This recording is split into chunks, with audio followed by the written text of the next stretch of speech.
Blackstone Audio presents The Sharing Knife, Volume 4, Horizon, by Lois Mcmaster Bujold. This book is read by Bernadette Dunne.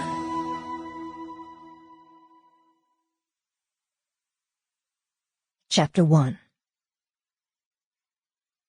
The Drowntown day market was in full spate.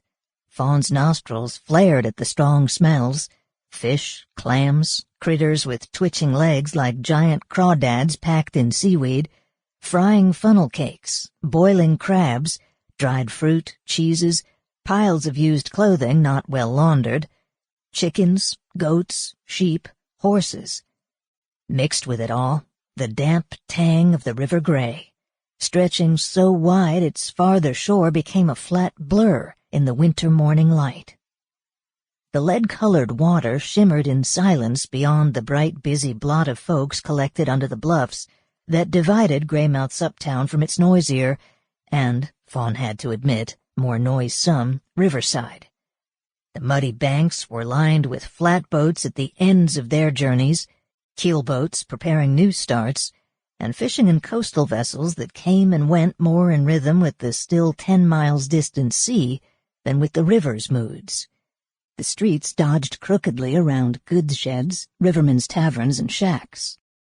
All built of dismantled flatboats, or in some cases, not dismantled but drawn ashore intact on rollers by oxen and allowed to settle into the soil.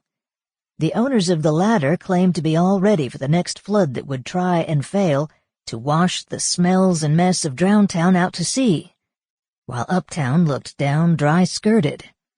It seemed a strange way to live. How had she ever thought of the rocky creek at the foot of her family's farm back north as a river?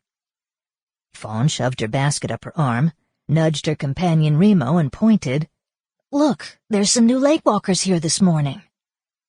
At the other end of the square, where all the bigger animals were displayed by their hopeful owners, 2 women and a man tended a string of half a dozen leggy horses. The 3 all wore Lakewalker dress, riding trousers, sturdy boots, shirts and leather vests and jackets, not so different in kind from the farmers around them, yet somehow distinctive. More distinctive was their hair, worn long in decorated braids, their height, and their air of discomfort to be surrounded by so many people who weren't Lakewalkers.